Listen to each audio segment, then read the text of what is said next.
I'm a stepdad. I've been in his life for 4 years, which is long enough that I don't feel new anymore, but not long enough that I forget I wasn't there at the beginning. I'm also the one who signed off when we moved into my place, and most of his dad's things didn't make the trip. And I agreed when my wife said he was grounded this week. I bought the replacement chair too. All of that is mine. I don't think I'm a bad guy in this house. I don't walk around trying to bulldoze anyone. I go to work, I pay the bills I'm responsible for, and I try to keep things from spiraling. I've got an 8-year-old from my first marriage, which already makes the dynamic uneven before we even get to grief and teenagers. My son is loud. He's not malicious. He's just 8. Big feelings, quick reactions. He pushes on doors like they're suggestions. If something is interesting to him, it's his for the moment. I correct him. I do. But sometimes I correct him slower than I should because I can still see the little kid who used to cry at daycare drop-off and cling to my leg like I was leaving for war. The 16-year-old, my stepson, is different, quieter, not soft, just contained. He keeps most things to himself, and then once in a while it comes out sharp and fast and you realize it's been building for a while. When I first married his mom, he barely spoke to me. Not rude, just distant. I told myself that was fair. His dad had died 2 years before I met his mom. I wasn't trying to replace anyone. I still don't think I am. When we decided to move in together, it made sense to use my house. It's not huge, 3 bedrooms, 1 small office that turned into his room. We stood in the living room surrounded by boxes, trying to decide what would fit. Storage units cost money. We ran the numbers twice. It wasn't a dramatic conversation. It was practical, couch or desk, extra dresser or breathing space. There were things of his dad's furniture mostly that just physically didn't work in the layout. I said we couldn't keep everything. I said we needed the house to function. I remember him standing there while we talked about it. He didn't argue. That almost made it easier to keep going. The chair stayed. It was older than everything else in the room, not fancy, solid. The armrests were worn smooth. One of them was wrapped in duct tape where the vinyl had split. He dragged it into his new room himself. Last week it broke. I wasn't in the room when it happened. I was in the kitchen rinsing out a coffee mug and I heard my son's voice. He wanted to use the laptop. The 16-year-old was napping. It was mid-afternoon, door closed but not locked. We don't allow locked doors, that's a house rule. Mostly because my 8-year-old has a history of locking himself in bathrooms and then panicking when he can't get out. It's not about surveillance, it's about practicality. I heard the older one say no, calm at first, then firmer, then my son's feet hitting the floor in that rhythm I recognize. The stomp isn't random, it's a warning. It means we're about to be negotiating with tears. By the time I stepped into the hallway, the volume had already increased. My stepson's voice was louder. He yelled at my son to get out of his room. I caught the end of it. The get out wasn't gentle. There was a second of silence, then a thud, not huge, just enough. When I got there, my son was red-faced and shouting back. The chair was tilted wrong, one armrest hanging at an angle that didn't belong. The older one was standing up from the bed, breathing hard like he'd run somewhere. My son said something like he didn't even want the stupid chair anyway. Then louder, almost triumphant, my dad's chair is much better than that one. The 16-year-old told my son to get out again, but this time it wasn't a yell. It was low, tight. I sent my son to his room. He stomped. He cried. I told him we'd talk later. Then I stepped into the doorway of the teen's room and saw the armrest fully snapped. The duct tape on the other side was peeling at the edge. The break wasn't catastrophic. It was repairable, probably. But the look on his face wasn't about carpentry. I said we could fix it. He didn't look at me. He just said, don't. That was the moment I chose the wrong lane. I didn't argue. I just nodded and backed out, already thinking about what a replacement would cost and how fast I could get one delivered. Because in my head, if something is broken, you don't stand around staring at it. You fix it, or you replace it. I ordered the chair that night. It wasn't top of the line. I'm not going to pretend it was some grand gesture. It was affordable, had decent reviews, and looked sturdy enough. A gaming chair, black with red trim. I told myself he'd appreciate that I didn't cheap out completely, but I also wasn't going to spend half a paycheck on a seat. When it arrived, I carried the box into the living room and assembled it there. My son hovered. He likes watching anything that involves tools. He kept asking if he could sit in it first. I told him no. It was for his brother. He rolled his eyes at that. He said, "Why does his stepbrother get everything?" and started yelling that he also wanted one. I snapped at him to knock it off. He flinched. That's on me. I don't usually raise my voice with him unless we're already deep into a meltdown. But something about hearing that comparison twice made my chest tighten in a way I didn't like. The 16-year-old didn't come out when I told him the chair was ready. It sat there in the living room for hours, then a day. He walked past it to get to the kitchen and didn't even glance at it. I told him it was meant for his room. He said he didn't want it. I tried to keep my tone even. I said it wasn't a bribe. I said I just wanted him to have something decent. He looked at me like I'd missed the point so badly it wasn't worth explaining. The next night he dragged his desk in front of his bedroom door, then the dresser, not violently, just deliberate. I heard the scrape across the floor. I knocked, asked what he was doing. He said he was making sure no one came in. I told him that wasn't safe. If there was a fire, if something happened, we couldn't get to him. He said that was the idea. My wife got involved. She told him to move the furniture back. He refused. They went back and forth. I stayed in the hallway longer than I should have, listening. She eventually told him he was grounded. No phone, no laptop, no going out. She said he was being petulant and creating hazards. I agreed with her in the moment. Because I do think stacking heavy furniture against a door is dangerous. I do think 16 is old enough to handle conflict without turning your room into a bunker. But when he looked at me after she said grounded, the expression wasn't aimed at her. It was at me, like I'd engineered the whole thing. He hasn't spoken to me since. Not really. One word answers if I ask something necessary. He eats later than we do. The new chair is still in the living room. Tonight, it boiled over. My wife said he needed to apologize for the language he used when he yelled at my son. He said he'd apologize when someone apologized to him. She asked for what? He said, for selling my dad. That's when it slipped out of me before I could package it into something cleaner. I said, your dad wasn't sold. He looked at me then, finally. I added because silence felt worse. The furniture, that wasn't just space. I pushed that. I said we couldn't keep most of it. My wife turned towards me so fast I could feel it. I kept going. I don't even know why. Maybe because he was looking at me instead of through me. I told myself it made sense, I said. I thought starting fresh would be easier, that the house would feel less crowded. I didn't think about what it meant to you the way I should have. The room went very quiet. My son was in the doorway, listening. My wife's mouth opened slightly, like she was about to correct me or soften it or redirect. The 16-year-old didn't say anything at all. He just nodded once, not forgiving, not angry, just acknowledging that I'd finally put my name on it. And I realized too late that sometimes saying the truth out loud doesn't fix anything. It just rearranges who's standing where. So now I'm stuck, and what should I do? Continuation. It's been about a week since I said it out loud, that I pushed the selling. Not just there wasn't room, not just logistics, me. The house hasn't exploded. It's worse than that. It's adjusted. My wife has started sleeping facing the other side of the bed, not dramatic. She doesn't slam drawers or cry or accuse me of anything. She just turns away. I can feel the space between our backs like it's deliberate. The first night I reached over out of habit and my hand met air. She didn't pull away. She was already turned. She told me quietly that she didn't know I felt that strongly about clearing the house back then, that she thought we were deciding together. I said we were. She said you had already decided. That's not how I remember it. But I also don't remember asking him directly what he wanted to keep. I remember telling him what would fit. At dinner, he called me by my first name. He didn't spit it. He didn't emphasize it. He just said, "Can you pass the salt mark?"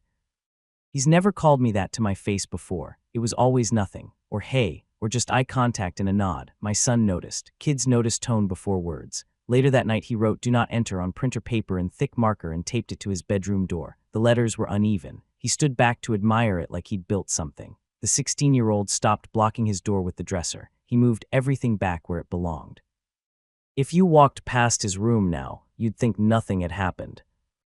But I've checked on him a couple times late at night, not barging in, just listening, and I can see the faint blue glow of his phone screen under the door. Headphones on, even when there's no sound coming from inside. It's quiet in there, too quiet for something to be playing. He asked me about a lock 2 days ago, not in front of his mom. In the hallway when she was in the shower and my son was watching cartoons. He didn't make it emotional. He just said, if I bought the knob myself, would you install it? I told him we've never had locks on bedroom doors in this house. He said, I know. I asked why he was asking me and not his mum. He shrugged, because you're the one who cares about the house functioning. I don't know if that was a compliment. I said we could talk about it as a family. He said okay, but his mouth tightened the way it does when he's already decided not to expect anything. That same night, my wife suggested we look online for some of the old furniture, just to see if anything was still available. The dining table, the bookshelf, maybe even the chair brand. She said it like it was practical. Sometimes people resell things, she said. We could check. It felt like trying to buy back time with a credit card. I told her that tracking down pieces from 3 years ago was unlikely. She said it wasn't about likelihood. She's been careful with me since I admitted it. Not angry, just cautious. Like she's not sure which version of me she's talking to, the one who says we need breathing space or the one who drops confessions at dinner. She told me we need to present a united front. Her voice wavered when she said it. That part bothered me more than the words. I don't feel like we're divided. I feel like I'm trying to correct something, and everyone keeps shifting before I can. The repair project was my idea. The broken chair has been leaning against the garage wall for days. The armrest is completely snapped off now because my son knocked it over playing with a soccer ball. He didn't mean to, but it cracked the rest of the way. I stood there looking at it and thought, fine, we fix it properly. We don't replace it, we restore it. That shows respect. That shows I'm not trying to erase anything. So Saturday morning, I told the 16-year-old to come outside. I said we'd work on it together. He didn't argue. He also didn't look pleased. We carried the chair into the driveway. I laid out tools, wood glue, clamps, screws. I'd watched a couple videos the night before about reinforcing splitwood joints. It was doable. I said something like, "This is worth saving." He said it wasn't about saving it. I ignored that. I started explaining how we'd reinforce the inside of the armrest so it'd be stronger than before. He nodded like he was listening. The project took 3 hours. There wasn't yelling. There wasn't bonding either. Just long stretches of quiet broken by me explaining what I was doing and him handing me things when I asked. At one point I said, I wasn't trying to get rid of him. He kept his eyes on the sandpaper in his hand and said, I didn't say you were. That somehow felt worse. When we finished, the armrest looked solid, not pretty. The duct tape was gone. The seam was visible but reinforced. I said it would hold. He wiped his hands on his jeans and said thanks. Then he carried it back inside alone. That night he didn't sit in it. He pulled the new gaming chair from the garage and put it in his room instead, not because he liked it. I could tell from the way he moved it that he didn't, but the old chair stayed in the corner, facing the wall. I told myself that was progress. He was using the replacement I bought. That meant something. The next escalation was quieter. I reached out to his dad's parents. I didn't tell anyone I was going to. I told myself I just wanted to see if they had anything small. A lamp, a framed photo, something that hadn't been sold. I found his grandmother's number in an old group thread from when my wife and I first got married. I stared at it for a while before calling. She was polite, stiff. She said she didn't blame us for moving. She said they'd kept a few things in storage, a jacket, some books, nothing large. I said if they were ever open to it, maybe we could arrange for him to have something back. She paused. Then she said she'd talk to her husband. 2 days later, the 16-year-old came home from school and went straight to his room. The door shut, not slammed. At dinner, he said, you didn't need to call them. My wife looked at me sharply. Call who? He answered before I could. My grandparents. I said I was just trying to see if there was anything we could bring back for him. He stared at his plate. They told me. My wife's face went tight in a way I haven't seen in a while, not anger, something closer to disappointment. I said I thought it would help. He said, you keep thinking that. That was it. No explosion. No shouting. Just that sentence sitting there between the three of us. Later that night, my wife turned away in bed again. She said I should have talked to her before contacting them. I said I was trying to take initiative. She said, not everything needs initiative. The lock conversation came up at dinner the next evening. He asked me directly this time. If I buy the knob, will you install it? My wife looked at me, then at him. I said we'd discuss it. She said carefully that maybe a lock with a key we both have could be reasonable. I felt something defensive rise in me. I said we don't want to start dividing the house into territories. He said it already is. My son, who had been quietly eating, looked confused. Then he said, can I get a lock too? No one answered him. I don't think I'm escalating. I think I'm trying different approaches. But every time I act, it lands like I'm making a statement I didn't intend. Last night, I told him something I shouldn't have. We were alone in the kitchen. He was getting water. I said, I can't compete with someone who isn't here. I didn't mean it the way it sounded. I meant I can't replace his dad. I can't win against memory. I can't fix grief with chairs and knobs, but the way it came out was smaller, tired. He set the glass down slowly. You're not competing, he said. You're just trying to manage it. Then he walked away. That word stuck. Manage, it's probably what I've been doing the whole time. My wife told me again tonight that we need to be aligned, that the house can't feel split. I told her I'm not the one splitting it. She didn't argue. She just said you keep moving pieces without telling anyone. I don't know how to stop moving pieces. Standing still feels like neglect. The old chair is back in his room now, but it's against the wall. The gaming chair is at his desk. The do not enter sign is still taped to my son's door. When I walk past the 16-year-old's room at night, I still see that faint blue light under the door. Headphones on. Silence. I haven't installed the lock. Not yet, but I've started measuring the doorframe. Continuation. He moved out 2 days ago. I keep saying it like that makes it temporary, like he's at a friend's house. Like this is a cooling off period. But his closet is half empty and the gaming chair is gone and the old repaired one is gone too. There's an outline on the carpet where the desk used to sit before I moved it. I was the one who installed the lock. I did it the same afternoon he asked again. I told myself I was showing flexibility, compromise. I even explained it calmly, new knob, key lock. We keep a spare in the kitchen drawer for emergencies. I added that it couldn't be locked when we weren't home. That felt reasonable to me. He just nodded. My wife stood in the hallway watching. She didn't argue. That bothered me more than if she had. That night my son tried the handle 3 times just to hear it click. Not aggressively, just curious. I told him to stop. He asked if he could get one too. I said no. He asked why. I didn't have an answer that didn't sound like I was choosing sides. A few days after that, I pushed the job idea. I said if he wanted more independence, more control over his space, maybe getting a part-time job would help. I framed it as building responsibility, building something of his own. I thought it might give him a place to go besides behind that locked door. He looked at me for a long second and said, "So I'm not here." "That's not what I meant." He applied anyway. Grocery store, evening shifts. Suddenly he was gone most nights until 10. He'd come home smelling like cardboard and cleaning spray. Headphones on before he even took off his shoes. I told myself it was good, structure, experience. I ignored that he was home less and less. With my 8-year-old, I started tightening things up. I didn't mean to overcorrect, but I could feel the imbalance accusation hanging in the air. So I cracked down. No more wandering into anyone's room. No stomping. No grabbing without asking. I enforced it every time. He started crying faster, asking if I was mad at him when I wasn't even raising my voice. One night he asked if I still liked him. That one hit in a place I didn't expect. My wife said I was swinging too hard. I said I was being consistent. She said it didn't feel that way. The bedroom switch was the worst of my gestures. I decided he should have the larger room. I told myself it was symbolic. Space matters. If part of this started with "there's no room," then I'd give him more room. I moved furniture while he was at school, took the desk apart, shifted the bed, swapped rooms with the office. When he got home, he stood in the hallway looking at it like I'd redrawn the map without asking. I said I thought he deserved the bigger space. He said, "You don't get to keep rearranging things." My wife was angrier about that than he was. She said I had to stop making unilateral changes. I said I was trying to fix what I broke. She said not everything broken needs construction. I showed up to his school once too. He had a short presentation for some elective class. He hadn't invited us, but he mentioned it in passing. I took a longer lunch and went. I stood in the back of the classroom. When the teacher asked if any parents were there, a couple kids turned to look at me. Someone asked him quietly if that was his dad. He didn't answer. Afterwards, in the parking lot, he said he hadn't wanted me there. I said I was supporting him. He said, "You're performing support." I don't know what that means. The headphone rule came next. I noticed he was sleeping with them every night, even when there wasn't music playing. I knocked once around midnight and he didn't answer. I unlocked the door with the spare key. He was just lying there in the dark, eyes open. I said no more headphones after midnight. He said they weren't even on. I said it didn't matter. He stopped arguing, just handed them over. The sentence that tipped it, though, wasn't about locks or jobs or rooms. It was something small. We were in the kitchen. He'd just come home from work. I said, "You can't keep living like this. House is temporary." I meant you belong here. You don't have to brace yourself. He heard something else entirely. He said, "I'm not the one who treats it like temporary."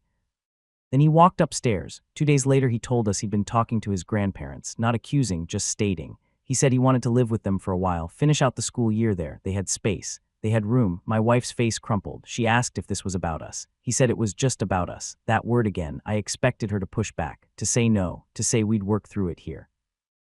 Instead, she nodded slowly. She said if that's what he needed, they could make it happen. I said we shouldn't make decisions in the heat of things. He said it wasn't heat, it was clarity. The grandparents came with a truck 2 days later. They packed his clothes. His desk chair, the gaming one, went in first. The repaired chair went too. He didn't look at me when he carried it past. My son stood on the lawn watching like we were loading up for a vacation. He asked when his brother was coming back.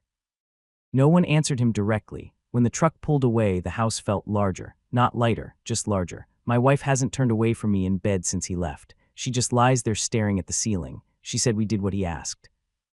She said forcing him to stay would have broken something worse.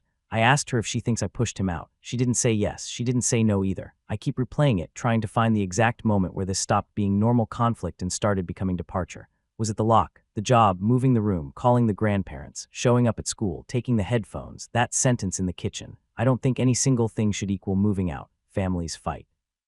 Teenagers get angry. Step-parents misstep. People don't usually pack up and go live somewhere else because of a chair. My son asked tonight if his sign can stay on his door. The "Do Not Enter" one. I told him yes. I walked past the empty room before coming downstairs. There's a rectangle on the wall where something used to hang before we moved in. Faint outline. I don't even remember what was there originally. Something of his dad's, probably. I stood there longer than I meant to. I don't feel like a villain. I don't feel like I was trying to erase anyone. I feel like I kept trying to solve something that didn't want to be solved. And now he's gone, and everyone keeps looking at me like I'm the common denominator. Maybe I am. I just don't know what the variable was supposed to be instead.